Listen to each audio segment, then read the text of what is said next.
Hello बच्चों। आज PNC का अपना लेक्चर है 3। और लेक्चर 3 में हम लोग डिस्कशन करने जा रहे हैं थ्योरी पार्ट।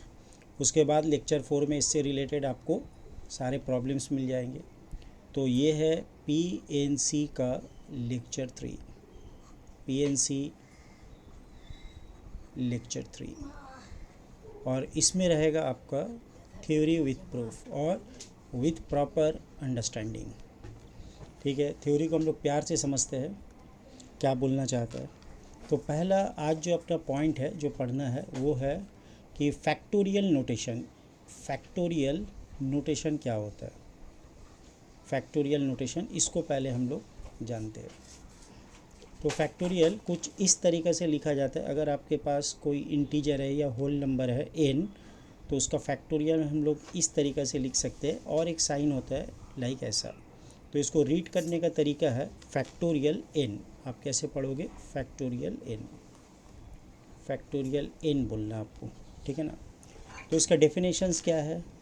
फैक्टोरियल n का डेफिनेशन, तो factorial n is equal to continued product of first n natural number. Continued product of first n natural number. Continued product of first n natural numbers. तो n natural number का, first n natural number का आपको product लिखना है। तो इसको आप ऐसे डिफ़ाइन कर सकते हैं, 1 2 ऐसे मल्टीप्लाई करके n तक जाना है आपको। तो ये हो गया फैक्टोरियल n का डेफिनेशन। तो इसी तरीके से यहाँ पर अगर हम लोग डिफ़ाइन करना चाहे 1, इसका फैक्टोरियल, तो ये 1 ही होगा। फैक्टोरियल 2 का अगर वैल्यू निकालना चाहे तो ये 1 इंटू 2 तक जाएगा, दैट इज़ 2। अगर 3 का निकालना है तो 1 से लेके 3 तक आपको मल्टीप्लाई करना है, जिसका वैल्यू आता है 6। 4 का चाहिए तो 1 से लेके 4 तक आपको मल्टीप्लाई करना है, तो ये कितना हो जाएगा? 24। 5 का चाहिए तो आपको 1 से लेके 5 तक, 1 से लेके 5 तक आपको मल्टीप्लाई करना है, जो होगा 120। अगर आपको 6 का चाहिए तो 1 2 3 तक करके आप 3 5 और 6 पे चले जाइए, तो ये होगा आपका 720। 7 का चाहिए, 7 फैक्टोरियल, तो 1 से लेके आपको 7 तक मल्टीप्लाई करना है, 1 से लेके 7 तक जाना है, तो ये आता है 5040। ठीक है। अब यहाँ पर एक चीज़ आपको याद रखना, मैंने यहाँ पर एक नोट बना दिया LBH। मतलब क्या है कि लर्न बाय हार्ट। आपको ये 7 का वैल्यू आना चाहिए, बाय हार्ट कर लेना है। किसी भी तरीके से आप इसको बाय हार्ट कर लो। क्या बोला मैंने? किसी भी तरीके से आप इसको बाय हार्ट कर लेना है। ये सातों वैल्यू आपको LBH करना है, लर्न बाय हार्ट। ठीक है ना, याद रहेगा बच्चों? कोई डाउट तो नहीं है? चलो, अब यहाँ पर एक इन फैक्टोरियल वाला जो डेफिनेशन है उसको एक बार और रिकॉल करते हैं और वहाँ से एक इम्पॉर्टेंट रिज़ल्ट को डिडक्शन करते हैं। तो मैंने क्या बताया कि फैक्टोरियल n का मतलब होता है कि आप ऐसे मल्टीप्लाई करते जाओ n तक। तो आप यहाँ तक n से पहले भी तो कोई नंबर आएगा, वो n-1 होगा, और ये n। अगर हम लोग यहाँ से यहाँ तक का प्रोडक्ट लिखे तो ये हो जाएगा factorial of n-1 by the definition, और यहाँ पर आ जाएगा आपका n। तो क्या यहाँ से हम लोग फैक्टोरियल n-1 को डिफ़ाइन कर सकते हैं? ऑब्वियसली कर सकते हैं। ये हो जाएगा फैक्टोरियल n बाई n। अच्छा, यहाँ पर n क्या है? यहाँ पर n जो है वो सारे के सारे नेचुरल नंबर है। तो for all n belongs to capital N। तो सारे के सारे जो है वो नेचुरल नंबर है, ठीक है ना। तो ये आपके पास एक आइडेंटिटी आ गया। तो यहाँ पर एक फॉर्मूला आपके पास आ जाता है। फैक्टोरियल ऑफ n-1 को आप लिख सकते हैं factorial of n divided by n, और ये ट्रू होगा for all n belongs to natural number. तो क्या यहाँ पर अगर मैं पुट कर दूँ n is equal to 1 left और राइट में, तो क्या मुझे मिलेगा? यहाँ पर आ जाएगा 1-1 ज़ीरो का फैक्टोरियल, और यहाँ पर आएगा 1 का फैक्टोरियल 1, और नीचे में भी 1 आ जाएगा। तो यहाँ से हम लोग एक बहुत ही इम्पॉर्टेंट रिज़ल्ट को जो है हम लोग को रिज़ल्ट मिला है कि ज़ीरो फैक्टोरियल जो है इसका भी एक डेफिनेशन होता है। तो ज़ीरो फैक्टोरियल क्या होता है ये हो जाता है आपका 1, ठीक है ना। तो 0 का फैक्टोरियल ये बनेगा आपके पास 1। तो ये 7 जो रिज़ल्ट है इसके साथ आप इसको भी याद रखना कि 0 फैक्टोरियल का वैल्यू क्या है। ये बहुत ही इंपॉर्टेंट रिज़ल्ट है, इसको आपको ध्यान रखना है, ठीक है ना। तो यहाँ तक मैंने आपको पढ़ाया कि फैक्टोरियल नोटेशंस क्या होता है। 7 फैक्टोरियल का वैल्यू पहला 7 का 1 से लेके 7 आपको याद रखना है। 0 फैक्टोरियल का वैल्यू क्यों 1 होता है ये भी मैंने आपको प्रूफ करके दिखाया।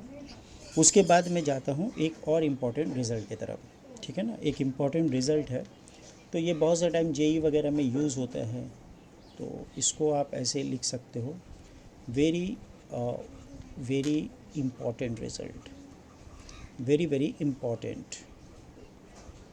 इम्पॉर्टेंट रिज़ल्ट, ठीक है ना। Very very important results. मान लो आपको एक 2n फैक्टोरियल को सिंप्लीफाई करना है, 2n फैक्टोरियल का वैल्यू आपको निकालना है। तो 2n यहाँ पर n क्या है, n जो है ऑब्वियसली नेचुरल नंबर है, तो आप इसका प्रोडक्ट कैसे लिखोगे, तो 2n फिर उससे एक कम लिखना होगा, ऐसे करके आप लिखते जाओ 2n-2। तो ये एंड होगा जाके कहाँ पर, 4 3 2 1, क्योंकि हम लोग को पता है कि फैक्टोरियल n का डेफिनेशन है continued product of first n natural number. तो यहाँ पर हो जाएगा continued product of first 2n natural number. अब यहाँ पर total how many numbers are there, आपको याद रखना है टोटल 2n यहाँ पर टर्म है, तो 2n टर्म्स है टोटल।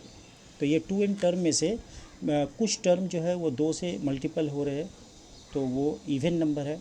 तो मेरा टारगेट है इवन और ऑड को सेपरेट करना चाहते हैं, तो यहाँ पर 2n एक नंबर है, 2n-2 अनदर इवन नंबर है। तो ऐसे करके जितने भी इवन नंबर वाले है टर्म उसको एक जगह कर देना है, और ऑड वाले जितने भी है उसको मैं एक जगह रखना चाहता हूँ। तो ऑड वाले जितने भी है उनको आप यहाँ रख दें। तो ऑड में आपके पास क्या क्या आ रहा है, एक आ रहा है 2n-1, 2n-3, ऐसे करके कमता रहेगा और ये लास्ट तक आएगा 3 और 1। क्लियर है ना। चलो नेक्स्ट यहाँ पर आप देखें कि अब ये जो मैंने टोटल 2n टर्म्स को 2 पार्ट में डिवाइड किया है, तो ऑब्वियसली यहाँ से यहाँ तक जो है नंबर ऑफ़ टर्म्स जो है ये आपका n हो जाएगा।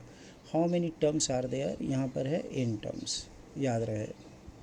और यहाँ पर आपके पास नंबर ऑफ़ टर्म्स कितने हो जाएंगे, n टर्म्स। यहाँ पर भी आपके पास है कितने सारे टर्म्स, n टर्म्स। अब हर टर्म में आप देखें 2 कॉमन है, इसमें से भी हम 2 निकाल सकते हैं, इसमें से भी, इसमें से भी। तो हर टर्म में 2 कॉमन है, सबका 2 बाहर निकाल लेते। तो कितने बार 2 आ जाएगा बाहर, हर टर्म से एक बार आएगा, तो टोटल n बार 2 का प्रोडक्ट लेना है। तो ये 2 का पावर n हो गया। देखो यहाँ तक क्लियर है। हर टर्म से 2 को बाहर निकालना है, हर टर्म से 2 को बाहर ले लेना है। तो 2 कितने बार आने वाला है, n टाइम्स, क्योंकि n टर्म ही है तो 2 पावर n हो गया मल्टीप्लाई करके, और बाकी जो बच गए वो हो गया आपका n इंटू n-1, ऐसे करके लास्ट टर्म हो गया आपके पास 2 और 1। ये वाला जो पार्ट है ग्रीन वाला, इसको कुछ भी नहीं करना है, इसको आप ऐसे करके लिख सकते हो 1 इंटू 3 इंटू ऐसे करके मल्टीप्लाई करके 2n-1। अब इसको आप देखो, ये वाला क्या है, product of first, continued product of first n natural number, continued product of first n natural number. तो ये डेफिनेशन हो गया n फैक्टोरियल का। तो यहाँ से अपने पास आया 2 का power n multiply factorial n, then multiply product of the odd natural number, first n odd natural number. तो 2 का पावर n आ जाएगा इंटू फैक्टोरियल n होगा into product of the first n odd natural number, ठीक है ना। तो ये रिज़ल्ट बहुत इंपॉर्टेंट है, इसको एक बार आप देख ले अच्छे से, ठीक है ना। तो ये अपना रिज़ल्ट क्या आ रहा है, ये हो रहा है कुछ, ये रिज़ल्ट को आप देखिए। तो अपने पास रिज़ल्ट आ गया, इम्पॉर्टेंट रिज़ल्ट जो आ रहा है वो हो रहा है 2n, इसका फैक्टोरियल ये बराबर होगा 2 का power n, then factorial n, then the product of first n odd number, product of, then product of first n product of first n odd natural number, odd natural numbers, ठीक है ना। तो ये आपका रिज़ल्ट आ गया, ठीक है। ये बहुत ही इंपॉर्टेंट रिज़ल्ट है, इसको एक बॉक्स में डाल देते हैं, ठीक है। अब यहाँ पर मान लीजिए कि ये रिज़ल्ट को थोड़ा सा मॉडिफाइड करके लिखते हैं। Product of first n odd natural number को मैं ऐसा भी तो लिख सकता हूँ 1 3 5, product of first n odd natural number is equal two factorial of 2n divided by 2 का पावर n, देन ये फैक्टोरियल n से मैंने डिवाइड कर दिया, ठीक है ना। तो इस फॉर्म में भी आप रिज़ल्ट को याद रख सकते हैं, किसी भी फॉर्म में रिज़ल्ट आ सकता है, तो इसको भी आपको ध्यान रखना है। तो इसको समझने के लिए एक छोटा सा एग्ज़ाम्पल ले लेते हैं, ठीक है ना। एक छोटा सा एग्ज़ाम्पल ले लेते हैं। मान लो मुझे चाहिए 50, अगर n 50 हो तो क्या होगा। तो LHS आपका दिखेगा 1 इंटू 3 इंटू 5 इंटू ऐसे करके। n अगर 50 है तो 50 माइनस 1, और सॉरी 50 इंटू 200 माइनस 1, तो ये हो जाएगा 99। तो ये किसके बराबर होगा, 2 इंटू n, मतलब ये 100 के बराबर होगा, डिवाइडेड बाई 2 का पावर n मतलब 50, एंड देन 50 का फैक्टोरियल।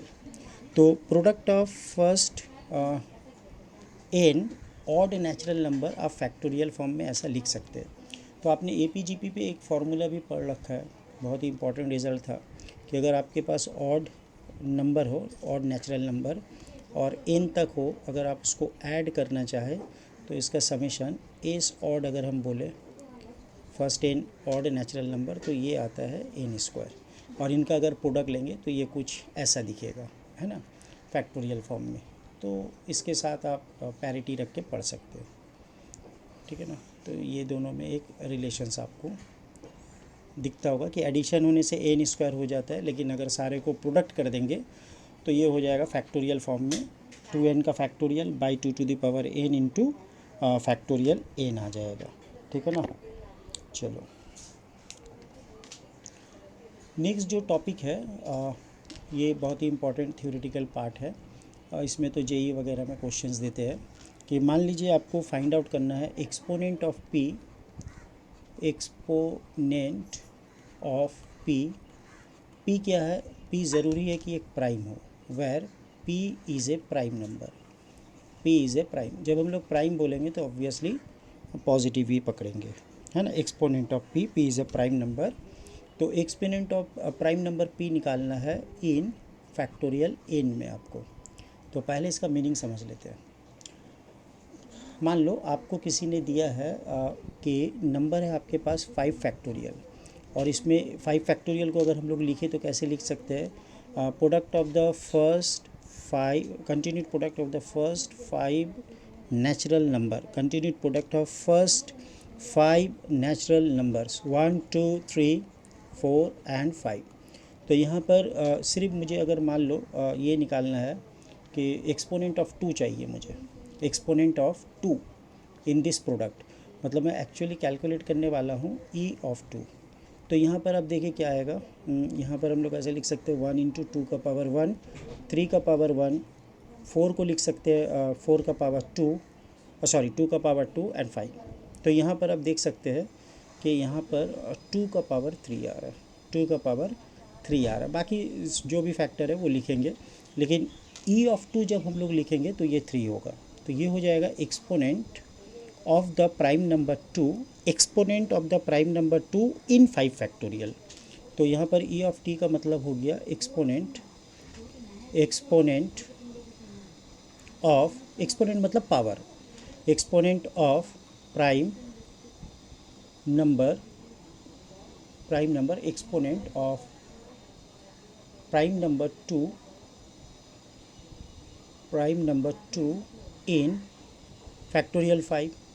तो फैक्टोरियल 5 में जो एक्सपोनेंट है कितने बार 2 अपीयर हो रहा है, exponent of prime number 2 in 5 factorial का मतलब होता है कि फैक्टोरियल 5 में फैक्टोरियल 5 में 2 कितने बार आया है वो नंबर को हमको बताना है। क्लियर है? तो अगर इस तरीके से कोई नंबर दे देता है, उसका फैक्टोरियल दे देता है, तो आप किसी भी प्राइम नंबर का कैलकुलेट कर सकते हैं। अगर वो प्राइम नंबर, अगर वो फैक्टोरियल जिसका आप ले रहे हैं कैलकुलेट कर रहे हैं, वो अगर छोटा हुआ तो। लेकिन यहाँ पर 5 फैक्टोरियल के अलावा अगर कोई बड़ा सा नंबर दे दिया 100 या 1000, तो फिर थोड़ा सा डिफ़िकल्ट होगा। तो उसके लिए हम लोग एक रेडीमेड फार्मूला यूज़ कर लेंगे जेई में। तो नाउ ई अगर मैं लिखता हूँ ई तो इसका मतलब क्या होगा? एक्सपोनेंट, आप पावर खोज रहे हो, exponent of prime number P का आप पावर खोज रहे हो इन फैक्टोरियल एन। जब एन को आप प्रोडक्ट फॉर्म में लिख दिए, फैक्टोरियल एन को continued product of first N natural number, तो उसमें जो प्राइम नंबर पी अपीयर हो रहा है वो कितने बार अपीयर हो रहा है ये आपको खोजना है। ठीक है ना? तो वो रेडीमेड फार्मूला क्या है कि आप सबसे पहले एन लो और उसको पी से डिवाइड करके इसका बॉक्स ले लो, फिर आप एन लो और फिर पी का स्क्वायर ले लो और फिर बॉक्स ले लो, फिर एन ले लो और पी का क्यूब ले लो, बॉक्स ले लो। ऐसे करके चलते जाना है। कहाँ तक जाना है? असल में एक लेवल के बाद सारे टर्म ज़ीरो हो जाएंगे। जैसे डिनोमिनेटर बड़ा होगा और न्यूमरेटर छोटा होगा और दोनों ही नंबर पॉजिटिव है, तो इसका वैल्यू 0 से 1 के बीच में आ जाएगा एक सर्टेन लेवल के बाद। और उसका जो बॉक्स जो है 0 से 1 के बीच में हमेशा ज़ीरो होता है। तो जब तक ज़ीरो ना हो जाए तब तक आपको ये कंटिन्यू करते जाना है। ठीक है ना? उसके बाद सारे टर्म जो है वैनिश हो जाएंगे। यहाँ पर बहुत सारे बच्चे को एक डाउट हो सकता है कि बॉक्स क्या है। थोड़ा सा बॉक्स के बारे में बता देते हैं। बॉक्स फंक्शन, मान लो अगर आपको एक नंबर दिया जाए 1.5 या 1.3, इसका अगर आप बॉक्स निकालोगे तो ये हो जाएगा 1। मतलब जो भी नंबर आपको दिया जाएगा उस नंबर को आपको गौर से देखना है। अगर वो नंबर खुद एक इंटीजर है तो उसका बॉक्स वही इंटीजर होता है। ठीक है ना? अगर आपको 2 दे दिया तो उसका बॉक्स 2 होगा। लेकिन अगर 1.3 दिया तो आप लेफ़्ट की तरफ मूव करो, पहला जो इंटीजर आप फेस करोगे वही होगा उसका आंसर। क्लियर है? तो मान लो आपको यहाँ पर किसी ने दे दिया 0.3 और बोला इसका बॉक्स निकालो, तो 0.3 पे खड़े होकर लेफ़्ट की तरफ मूव करो, पहला इंटीजर 0 आएगा। ठीक है ना? तो इस तरीके से हम लोग किसी भी नंबर का बॉक्स को कैलकुलेट कर लेते हैं। लेफ़्ट की तरफ मूव करते हैं, अगर जिसका बॉक्स कैलकुलेट कर रहे हो वो अगर इंटीजर नहीं है तो आपको लेफ़्ट की तरफ मूव करना है, पहला जो इंटीजर आएगा वही आंसर है। दूसरा है कि अगर आपको जो नंबर दिया गया है जिसका आप बॉक्स कैलकुलेट करने जा रहे हो वो अगर खुद इंटीजर है तो वही आंसर है। ठीक है ना? तो मान लो आपको किसी ने दे दिया -5, तो इसका बॉक्स हो जाएगा -5। लेकिन अगर दे दिया 5.1 नेगेटिव साइन और बॉक्स, तो आप लेफ़्ट की तरफ मूव करो, पहला इंटीजर आएगा -6, तो ये इसका आंसर हो जाएगा। क्लियर है? तो यहाँ पर हम लोग सीखे किस तरीक़ा से एक्सपोनेंट ऑफ प्राइम कैलकुलेट कर सकते हैं। अब माइंड में क्वेश्चन आएगा कि सर क्या हम लोग यहाँ पर से कॉम्पोजिट नंबर के लिए एक्सपोनेंट निकाल सकते हैं? आंसर होगा नहीं। ये फार्मूला आप तभी यूज़ कर पाएंगे जब p प्राइम होगा। आप e(10) कैलकुलेट नहीं कर सकते, आप e(p) कैलकुलेट कर सकते हैं जहाँ पर p प्राइम नंबर होना ज़रूरी है। तो होप आपको यहाँ तक थ्योरी पार्ट में कोई भी प्रॉब्लम नहीं होगा। अगर होता है तो आप उसको ज़रूर से इनबॉक्स में लिखें। ठीक है ना? चलिए थोड़ा सा आगे बढ़ते हैं। तो नाउ अभी हम लोग पढ़ने जा रहे हैं meaning of permutation and combinations. थोड़ा सा ये देख लेते हैं कि परमुटेशंस और कम्बिनेशंस का मीनिंग क्या होता है। परमुटेशन एंड कॉम्बिनेशन, इसका मीनिंग क्या है? आप सारे बच्चे जानते हो परमुटेशन का और एक वर्ड है सिमिलर वर्ड जिसको हम लोग बोलते हैं अरेंजमेंट, और कॉम्बिनेशंस का एक सिमिलर वर्ड है जिसको हम लोग बोलते हैं सिलेक्शन। तो आप कॉम्बिनेशन नहीं बोल के सिलेक्शन भी बोलो, परमुटेशन नहीं बोल के अरेंजमेंट भी बोल सकते हो, बोथ आर करेक्ट। तो इसको एक एग्जांपल से पहले थोड़ा समझ लेते हैं। मान लो आपके पास 3 लेटर है या 3 ऑब्जेक्ट है। ये ऑब्जेक्ट क्या है कि मैं ऐसा कंसीडर करूँगा यहाँ पर, जब भी मैं आपको ए बोलूँगा तो आपको समझ लेना है कि sir is talking about the Apple. अगर मैं बी बोलता हूँ तो ये हो जाएगा बैट, बी फॉर बैट, ये बैट है। और सी फॉर कप ले लेते, कैट बनाना थोड़ा सा डिफ़िकल्ट है तो कप। क्लियर है ना? चलो, अब आपके पास ये एप्पल है, एक बैट है और एक कप है। ये 3 ऑब्जेक्ट आपको दिया गया है।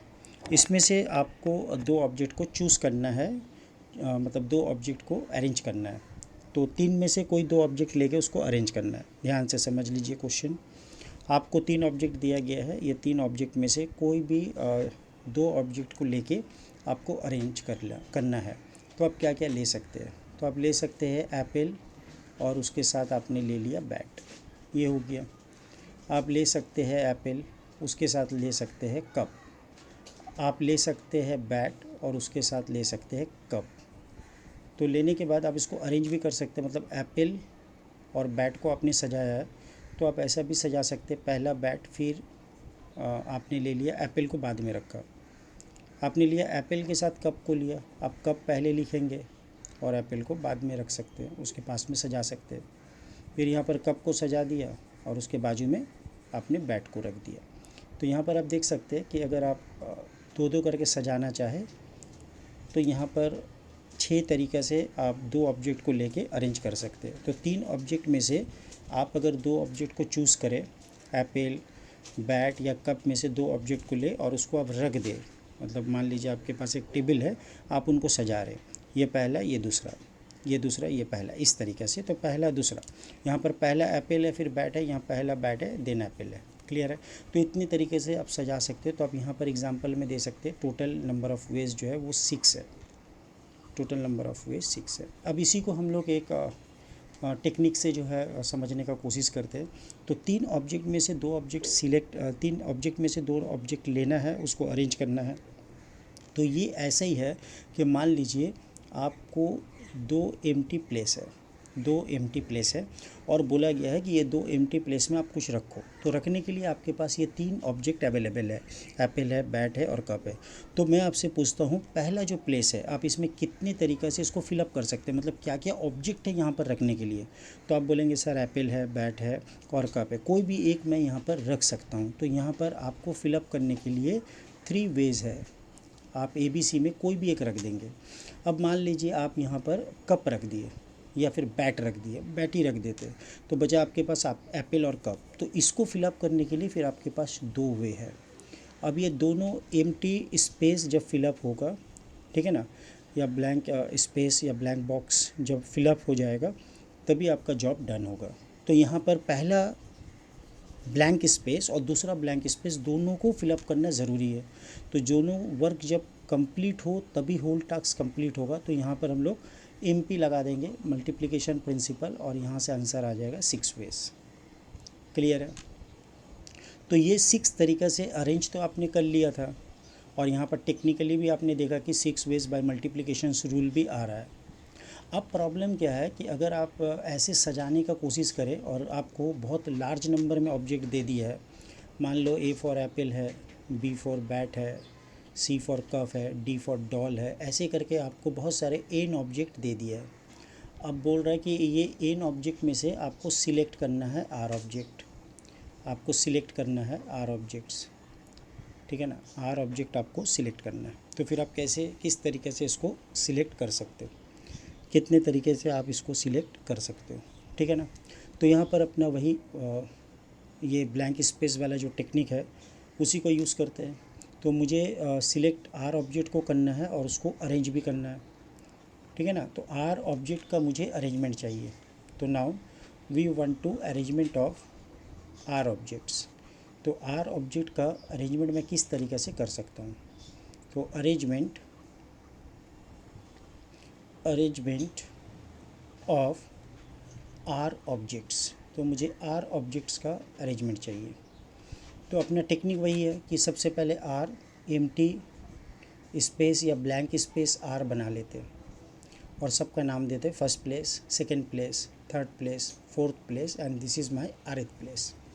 अब क्वेश्चन है कि पहले वाले प्लेस को फिलअप करने के लिए आपके पास कितने सारे ऑब्जेक्ट्स हैं। तो एन ऑब्जेक्ट्स, किसी एक को आप यहाँ पर रख देंगे, बाकी आपके पास n-1 होगा, फिर n-2 होगा, n-3 होगा। आप यहाँ पर पैटर्न भी ऑब्ज़र्व करें, जब मैंने 2 लिखा है ऊपर तो यहाँ पर एक कम है, 3 है तो 2 है, 4 है तो 3 है। तो जब यहाँ पर r होगा तो यहाँ पर नंबर ऑफ़ वेज हो जाएंगे इसको फिलअप करने का। आरिथ प्लेस को फिलअप करने के लिए आपके पास ऑब्जेक्ट रह जाएंगे n-r-1, क्योंकि यहाँ पर अगर 4 है तो एक कम है, 4 से एक कम है 3, 3 है तो 3 में से एक कम है 2, r है तो r में से एक कम होगा r-1। अब हर प्लेस को फिलअप करना कंपलसरी है या नहीं? यस, कंपलसरी है। तो जब कंपलसरी हो तो मल्टीप्लिकेशन रूल को यूज़ करेंगे, तो ये हम लोग सबको मल्टीप्लाई कर देंगे। तो इतने सारे ऑप्शंस आएंगे आर प्लेस को फिलअप करने के लिए। आर प्लेस को फिलअप करने के लिए अपने पास इतने सारे ऑप्शंस आ जाएंगे, और इसी को हम लोग बाय डेफिनेशंस लिखेंगे N P R. Arrangements of R objects, arrangement of N objects taken are at a time. ठीक है ना? तो ये क्या हो जाएगा एन पी आर। तो now what is the meaning of here N P R? तो N P R is equal to permutation of N objects. अच्छा, ये जो ऑब्जेक्ट्स है ये सारे के सारे डिफरेंट ऑब्जेक्ट्स है। मैंने एप्पल, बैट, कैट, डॉल ऐसा लिया है एन ऑब्जेक्ट्स, तो सारे के सारे डिफरेंट हैं, ये आपको ध्यान में रखना है। तो permutation of N objects, N different objects taken are at a time. एक बार में आपने आर ऑब्जेक्ट को लेके परमुटेशंस किया है, तो इसका कुछ वैल्यू आया है आपके पास, वो है n into n-1 into n-2, और लास्ट वाला जो फैक्टर है वो है n-r+1। तो मैं इससे एक और घटा दूँ तो ये n-r होगा, और एक घटा दूँ n-r-1। ऐसे करके मैं ये प्रोडक्ट लिख रहा हूँ 2 से 1 तक। तो मैंने यहाँ पर कितने सारे टर्म को एक्स्ट्रा मल्टीप्लाई किया है, ज़रा उसको आइडेंटिफाई कर लूँ। तो मैंने यहाँ से यहाँ तक सारे टर्म एक्स्ट्रा लिखे जो प्रेजेंट नहीं है। ठीक है, तो अब इसको जो है एक उपाय करना होगा, एडजस्ट भी तो करना होगा। तो मैं एक काम करता हूँ, ये सारे रिज़ल्ट को मैं अब डिवाइड कर देता हूँ n-r+1, n-r से। n-r से मैंने एक्स्ट्रा फैक्टर लेना शुरू किया था, तो ये होगा n-r, then n-r-1, then in this way 2 into 1। Clear है? अच्छा, अब थोड़ा सा आप डेफिनेशंस की तरफ आ जाए। डेफिनेशंस क्या बोल रहा है? फैक्टोरियल एन का मतलब क्या है? Continued product of first N natural number. तो यहाँ आप देखें 1 से स्टार्ट हो रहा है, एन तक आया, तो यहाँ पर continued product of first N natural number है, तो ये ऊपर वाला बन गया फैक्टोरियल एन। यहाँ पर आप देखें continued product of first n-r natural number है, तो ये हो गया n-r। तो NPR को हम लोग कुछ इस तरीक़ा से डिफ़ाइन किए। NPR का डेफिनेशन हम लोग को मिल गया लाइक दिस वन। तो this is the definition of NPR। तो यहाँ से क्या लिखेंगे हम लोग? n factorial bye n-r factorial, n factorial bye n-r factorial. ठीक है ना? क्लियर हो रहा है? अच्छा, यहाँ पर परमुटेशंस के बारे में मैंने क्या बताया कि अरेंजमेंट है, और यहाँ पर आप गौर करके देख सकते हैं कि ए बी और बी ओ को मैंने अलग अलग माना है, तो यहाँ पर ऑर्डर मैटर करता है। ठीक है ना? तो in case of permutation A B is not equal to B A, order is important here, order is important. Arrangement में ऑर्डर बहुत फैक्टर है, बहुत बड़ा रोल प्ले करता है। हम लोग ए बी और बी ए को अलग अलग मानते हैं, ए बी और बी ए एक नहीं है। ठीक है ना? चलिए अब थोड़ा सा डिस्कशन करते हैं कम्बिनेशंस के बारे में।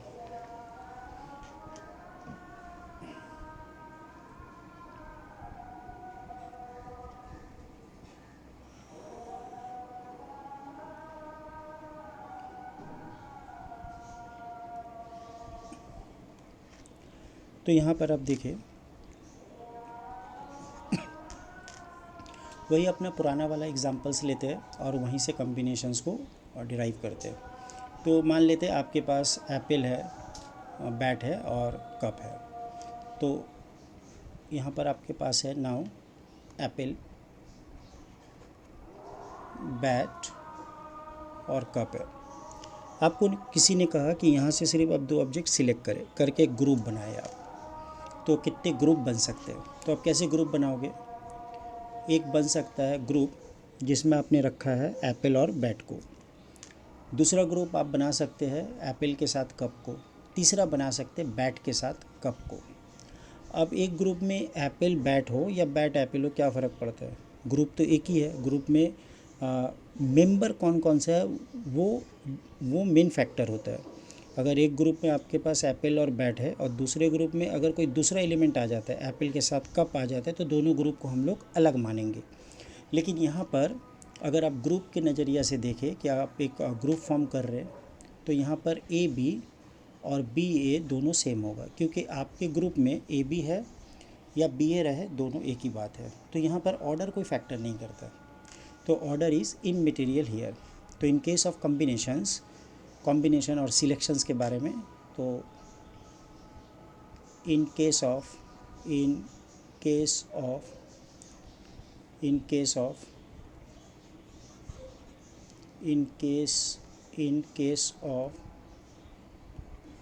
combination,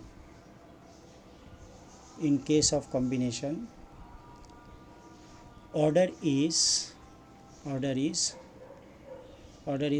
immaterial। ऑर्डर का कोई रोल ही नहीं है, क्योंकि आप ग्रुप बना रहे हो ना, तो यहाँ पर ऑर्डर का क्या काम? ऑर्डर का कोई काम नहीं है। तो मान लेते हैं कि आपके पास ऐसे करके n ऑब्जेक्ट्स है। तो इसको पहले थोड़ा सा एक छोटा सा एग्जांपल से समझते हैं, ठीक है ना। कि मान लो आपके पास ये एप्पल है, बैट है और कप है। तो आपको किसी ने बोला कि आप 2-2 ऑब्जेक्ट करके ग्रुप बनाओ, तो इतने सारे आपके पास ग्रुप बन गए,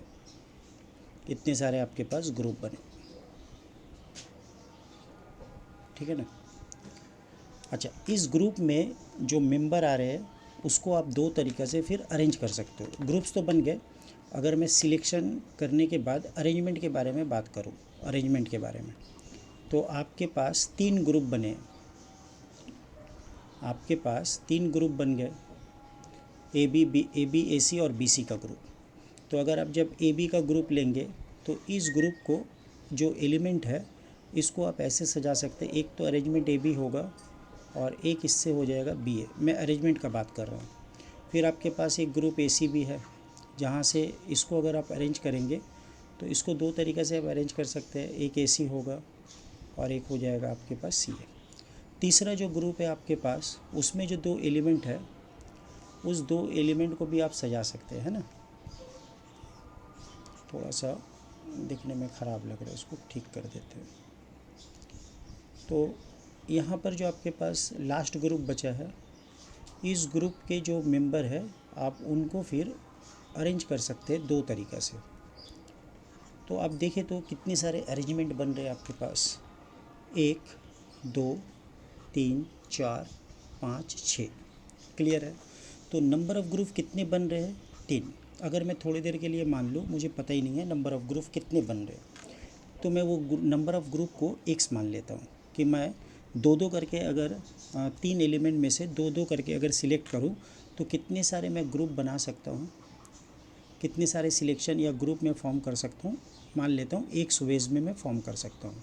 तो x ग्रुप है मेरे पास, और एक एक ग्रुप में जो मेंबर है 2-2 करके, उसको मैं 2 फैक्टोरियल वेज में अरेंज भी कर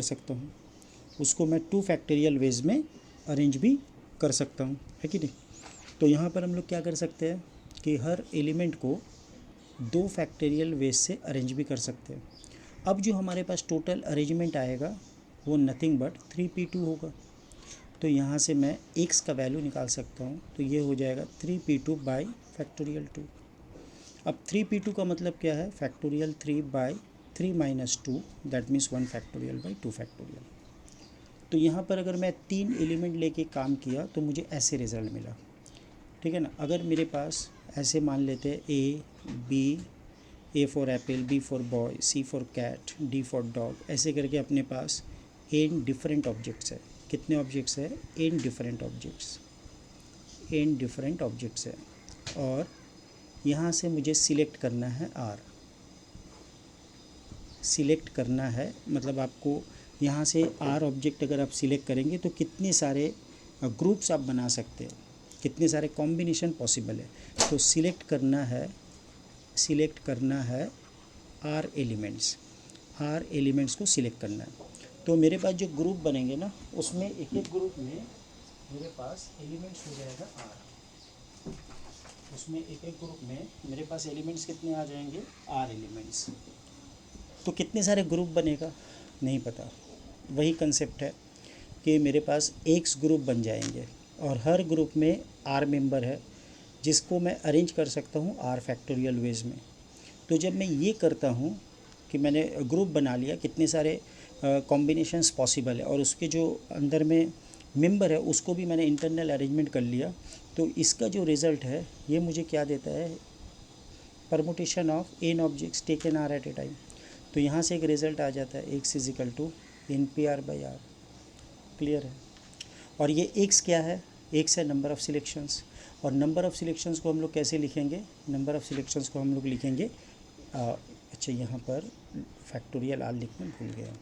तो एक से अपना नंबर ऑफ़ सिलेक्शन, तो n c r is equal to n P r by factorial are.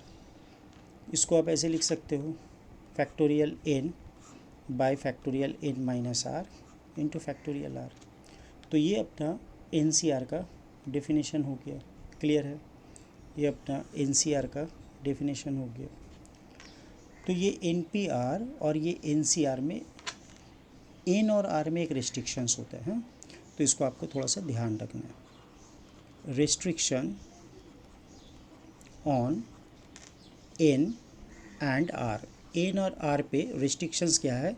ये दोनों ही फार्मूला में, एन पी आर में भी और एन सी आर में भी, दोनों में सेम रिस्ट्रिक्शंस है। नंबर 1, एन जो है ये बिलोंग्स टू नेचुरल नंबर होता है। नंबर 2, ये आर क्या होता है? ये बिलोंग्स टू होल नंबर होता है। तीसरा कंडीशंस क्या है कि आर का वैल्यू हमेशा एन से छोटा या एन के बराबर होगा। आर का वैल्यू हमेशा एन से छोटा या एन के बराबर होता है। ठीक है ना? चलो, उम्मीद करते हैं आप लोग यहाँ तक ज़रूर समझ पा रहे हो, आप लोग यहाँ तक ज़रूर समझ पा रहे हो। ठीक है ना? चलिए, यहाँ तक क्लियर हो गया। चलो नेक्स्ट चलते हैं। इसको आप देखिए। अब हम लोग कुछ इम्पोर्टेंट रिज़ल्ट ज़रा देख लेते हैं, कुछ इम्पोर्टेंट रिज़ल्ट को ज़रा देख लेते हैं। ठीक है ना? तो कुछ इम्पोर्टेंट रिज़ल्ट या फॉर्मूला भी बोल सकते हो। इम्पोर्टेंट रिज़ल्ट्स,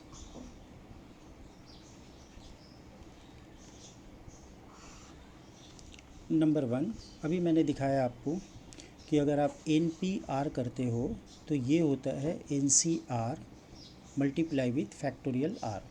ठीक है ना? मतलब permutations of N objects taken are at a time is same as combination of N objects taken are at a time into internal arrangement of the r objects, इसके बराबर होता है। 2 number, r into n c r, r into n c r you can write as n into n minus 1 c are minus 1। तो इसका थोड़ा सा हम लोग प्रूफ देख लेते हैं। तो r into n c r, इसको हम लोग लिख सकते हैं r, और इसको फैक्टोरियल के नोटेशन में लिखते हैं factorial n by factorial r by factorial n minus r। तो ये कैसे हो जाएगा? r इंटू, इसको आप कैसे लिख सकते हो? r इंटू, आप एक काम कर सकते हो यहाँ पर, फैक्टोरियल n को हम लिखना चाहते हैं n into factorial n minus 1, और इस r को लिखना चाहते हैं r into factorial r minus 1। और ये वाला जो टर्म है इसको आप कुछ ऐसा लिख सकते हो, factorial n minus one minus of ये वाला टर्म r माइनस वन, तो सेम ही रिजल्ट रहता है, 1 1 कैंसिल हो जाएगा, सेम रिजल्ट रहेगा। तो ये इससे कैंसिल हो गया, ठीक है ना। अब ये वाला क्या बचा, n टाइम्स ऑफ, इसको अगर आप n मान लिए तो n factorial by r factorial n minus r factorial, तो that is nothing but definition of NCR। तो ये वन लाइन में प्रूव हो गया, काफ़ी इजी था फार्मूला। 3 नंबर फार्मूला पे आते हैं। अगर मान लो NCX है और ये अगर NCY के बराबर है, NCX is equal to NCY, तो यहाँ से हम लोग क्या बोल सकते हैं, तो यहाँ से एक ही चीज़ आएगा कि x और y ये आपस में बराबर हो जाएगा, x और y आपस में बराबर होगा, या फिर आप x प्लस वाई को n लिख सकते हो, x प्लस वाई को n लिख सकते हो, ठीक है ना। तो ये दोनों में क्या रिलेशन आएगा, आइदर NCX जो है वो x इक्वल टू वाई के बराबर होगा, या फिर ये दोनों आपस में इक्वल हो जाएगा, ठीक है ना। तो चलो अभी इसका प्रूफ देख लेते हैं। प्रूफ तो सिंपल है कि either x equal to y, तो ट्रिवियल केस है। तो अगर नहीं हुआ तो हम लोग एक चीज़ और भी जानते हैं कि बाइनोमियल में एक प्रॉपर्टी है, NCY can be written as NCN minus y. तो ये इम्प्लाई करेगा कि x जो है n माइनस वाई के बराबर है। तो ये तो प्रूफ हो गया, x प्लस वाई फिर n हो जाएगा, तो दोनों में से एक ट्रू होगा। तो होप आपको ये समझ में आ रहा है।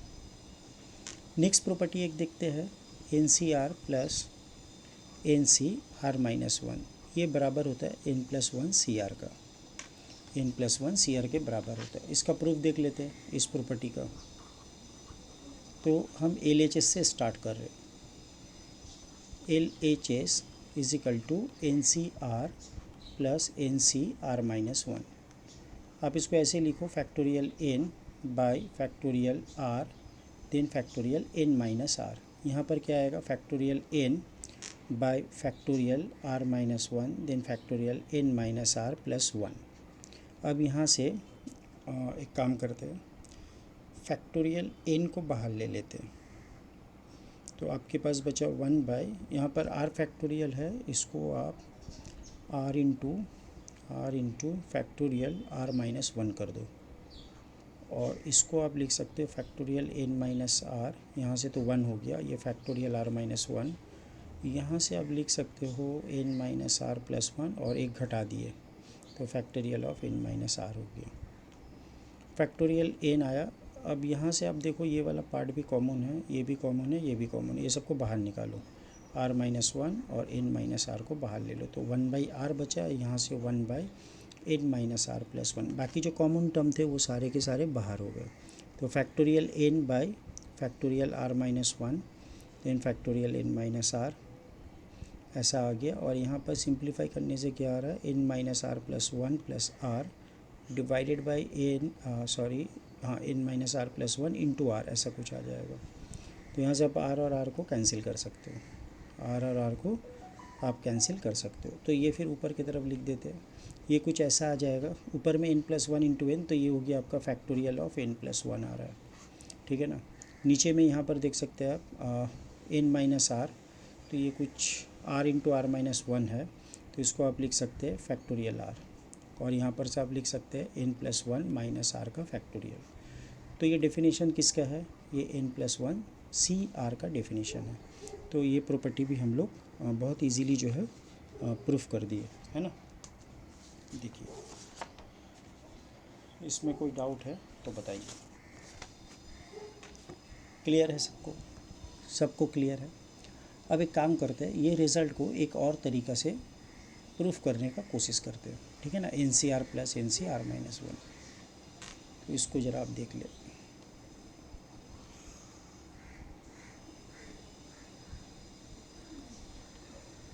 हम लोग क्या प्रूफ करने जा रहे हैं, NCR plus NCR minus one, this will be n plus one CR, ठीक है ना। तो इसका प्रूफ करते हैं सेकेंड मेथड में, तो प्रूफ 2 लिख देते हैं। मान लेते हैं आपके पास n plus one different objects है, n plus one different colour different colour का बॉल है आपके पास, n+1 डिफरेंट कलर का बॉल है, याद रखना, n+1 डिफरेंट कलर का बॉल है आपके पास। क्लियर है? तो n+1 डिफरेंट कलर का बॉल है। अब कोई भी कलर का हो सकता है, n+1 बॉल से आपके पास सभी अलग अलग कलर के। तो मैं एक काम करता हूँ, इसमें से एक बॉल जो है ना वाइट ले लेता हूँ। वन बॉल जो है इसमें से वाइट बॉल है, ठीक है ना। तो एक बॉल कैसा है, वाइट बॉल है। अब इस n+1 डिफरेंट कलर के बॉल से मैं सिलेक्ट करना चाहता हूँ आर बॉल्स को। तो n+1 डिफरेंट कलर के बॉल से मैं आर को चूज़ करना चाहता हूँ, आर डिफरेंट बॉल्स। अब यहाँ पर पॉसिबिलिटी क्या होगा कि एक पॉसिबिलिटी होगा मेरे सिलेक्शन में, मैं जो आर बॉल का सिलेक्शन करूँगा उसमें हो सकता है वाइट बॉल आए या फिर हो सकता है वाइट बॉल नहीं आए। तो either in my collection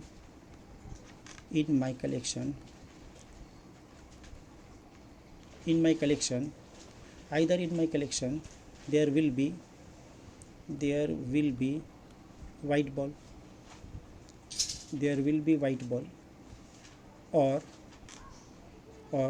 there will be no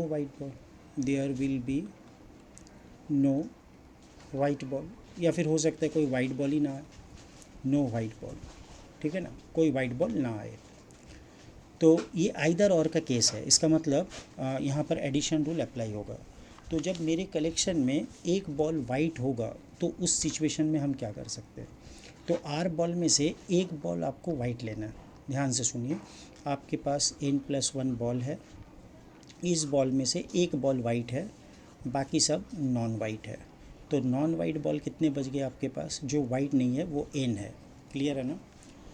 तो अगर आप एक वाइट बॉल को लेते अपनी कलेक्शन में तो एक ही वाइट बॉल है, उससे एक सिलेक्ट कर लिया आपने।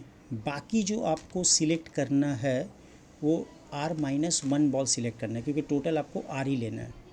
टोटल आपको कितना बॉल सिलेक्ट करना है, r बॉल सिलेक्ट करना है, r बॉल्स। तो एक बॉल आपने सिलेक्ट कर लिया तो बाकी बच गए n बॉल्स, उसमें से आप r-1 बॉल में सिलेक्ट कर लीजिए, क्योंकि आपने एक वाइट लिया। तो बाकी जो है नॉन वाइट बॉल जो आएगा r-1। ये एक केस हो सकता है कि आपके कलेक्शन में हमेशा एक वाइट बॉल हो। दूसरा है कि आपके कलेक्शन में वाइट बॉल ही ना हो। तो वाइट बॉल ना हो उसके लिए क्या करना होगा कि आपको पहला जो है ये वाइट बॉल को हटा देना है। तो अब आपके पास बचा नॉन वाइट बॉल n है, तो इसमें से आपको सिलेक्ट कर लेना होगा जितना बॉल आपको ज़रूरत है। तो ये वाला केस है नॉट वाइट बॉल, इसमें कोई भी वाइट बॉल नहीं आएगा, नॉट वाइट बॉल। और ये वाले कलेक्शन में क्या होगा, one white ball always, one white ball present. इसमें हमेशा आपके कलेक्शन में वाइट बॉल रहेगा। तो वन वाइट बॉल प्रेजेंट, इसमें आप लिख लीजिए, नॉट वाइट बॉल नहीं लिख के आप ऐसा लिखिए वाइट बॉल एब्सेंट, तो ये सुनने में ज़्यादा अच्छा होगा, वाइट बॉल इज़ एब्सेंट। इस कलेक्शन में वाइट बॉल नहीं है। तो आपका जो कलेक्शन है आर बॉल का सिलेक्शन करना, आर बॉल आपको चूज़ करना है, तो दो ही पॉसिबिलिटी है, आइदर आपको वाइट बॉल मिलेगा या फिर आपको वाइट बॉल नहीं मिलेगा आर बॉल में से। तो ये दोनों केस का कम्बिनेशंस एडिशन रूल अगर अप्लाई करेंगे, क्योंकि दोनों में से कोई एक केस होने से आपका आर बॉल का सिलेक्शन हो जाएगा। क्लियर है। तो आज का जो थ्योरी पोर्शन है लेक्चर 3 में, थोड़ा सा इसको एक बार रिवाइज़ कर लेते हैं कि हम लोग किए क्या। तो सबसे पहले आज हम लोग यहाँ पर काफ़ी कुछ पढ़ा है आज हम लोग। तो पीएनसी का लेक्चर 3 में थ्योरेटिकल पार्ट में आज हम लोग जाने कि फैक्टोरियल नोटेशन क्या होता है। उसमें से हम लोग एक वेरी इंपॉर्टेंट रिजल्ट को भी पढ़े जिसको हम लोग सम में यूज़ करेंगे। दूसरा हम लोग देखें यहाँ पर कि exponent of A prime number p कैसा कैलकुलेट किया जाता है with the help of box function. तीसरा हम लोग देखें कि परमुटेशन और कॉम्बिनेशंस का मीनिंग क्या है। परमुटेशंस का मीनिंग होता है अरेंजमेंट। अब ये अरेंजमेंट जो है वो अलाइक ऑब्जेक्ट का और फिर डिफरेंट ऑब्जेक्ट का भी हो सकता है। क्लियर है। तो लेकिन जब हम लोग यहाँ पर डिफरेंट ऑब्जेक्ट लेंगे तभी हम लोग यहाँ पर NP-R फार्मूला को यूज़ कर पाएंगे, ठीक है ना। तो NP-R फार्मूला यूज़ होता है बेसिकली डिफरेंट ऑब्जेक्ट्स के लिए। तो मान लीजिए अगर आपके पास यहाँ पर आर ऑब्जेक्ट्स है, एन ऑब्जेक्ट्स है, जिसमें से आपको अरेंजमेंट करना है आर ऑब्जेक्ट का, तो वो हम लोग कैसे लिखेंगे, एन पी आर, जो होगा factorial n by n minus r. तो इन केस ऑफ परमुटेशन जो है ऑर्डर इज़ वेरी इंपॉर्टेंट। यहाँ पर ए बी और बी ए एक नहीं माना जाएगा, क्योंकि फर्स्ट कौन है सेकंड कौन है ये बहुत इंपॉर्टेंट होता है। इन केस ऑफ कम्बिनेशन और सिलेक्शन, जब हम लोग ग्रुप बना रहते हैं, तो ग्रुप बनाते हैं जब हम लोग, तो वहाँ पर ग्रुप में कौन कौन सा मेंबर है एक ग्रुप में, वो कौन सा मेंबर का नाम मैंने पहले लिखा है या बाद में लिखा है, इससे ग्रुप चेंज नहीं होता है, ठीक है ना। तो ये ग्रुप जब हम लोग फॉर्म करते हैं या फिर टीम का सिलेक्शंस करते हैं, तो इसमें ऑर्डर जो है वो इमटेरियल होता है, क्लियर है। तो यहाँ पर अगर आपके पास एन डिफरेंट ऑब्जेक्ट्स है, अब उसमें से आर का आपको सिलेक्शन करना है, तो आप किस तरीके से फॉर्म करेंगे वो मैंने यहाँ पर दिखाया है कि उसको एन चूज़ आर, मतलब एन ऑब्जेक्ट में से आर, एन डिफरेंट ऑब्जेक्ट में से आर ऑब्जेक्ट को अगर आप सिलेक्ट करना चाहते हैं तो आप एन सी आर बेस में लिख सकते हैं, और वो इक्वल टू होता है n P r by factorial r, ठीक है ना। और उसका मैंने एक्सप्लेनेशन भी आपको पूरा दिया है यहाँ पर। तो यहाँ पर एन और आर के ऊपर कुछ रेस्ट्रिक्शंस होते हैं, वो हमेशा ध्यान रखना है कि एन और आर हमेशा जो है, एन जो है वो नेचुरल नंबर पे बिलोंग करता है, आर होल नंबर में बिलोंग करता है, और आर का वैल्यू हमेशा एन से छोटा होता है या फिर उसके बराबर भी हो सकता है, लेकिन एन से ग्रेटर कभी भी नहीं होगा। कुछ इंपॉर्टेंट रिजल्ट है n c, n P r और एन सी आर के रिलेटेड, जो जिससे हम लोग सम्स करेंगे। तो ये 4-5 रिज़ल्ट है जो आपको ध्यान से देखना है, ठीक है ना। ये अच्छे से अगर आप पढ़ लेंगे तो इससे काफ़ी जो है आपका सम्स वगैरह सॉल्व करने में आपको आसानी होगा, ठीक है ना। तो क्लास को एंड करने से पहले थोड़ा सा एक चीज़ और बता दें, नोटेशन, कुछ नोटेशंस है कि मान लो हम लोग लिखते हैं ना एन पी आर परमुटेशंस के लिए, तो बहुत सारे टाइम में बहुत सारे बुक में इसको पी एन आर भी लिखा गया है, ठीक है ना।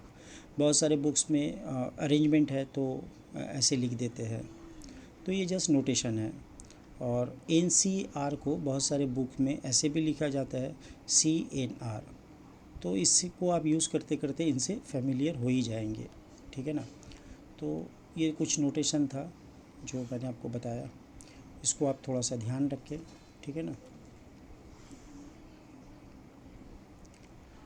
आज तक मतलब अभी जो इस क्लास में मैंने आपको पढ़ाया है लेक्चर 3 में, तो जब लेक्चर 4 इंट्रोड्यूस होगा तो उस लेक्चर 4 में हम लोग इसी से बेस जो है प्रॉब्लम सॉल्व करेंगे। तो लेक्चर 4 होगा अपना problem solving classes, problem solving classes.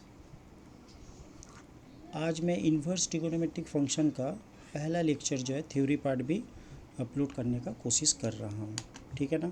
तो मिलते हैं बच्चों आप लोग को नेक्स्ट वीडियो में, तब तक के लिए bye, have a nice day. Maths Academy से जुड़े रहने के लिए बहुत बहुत बधाई आप लोग को। मिलते हैं नेक्स्ट वीडियो में, bye, have a nice day.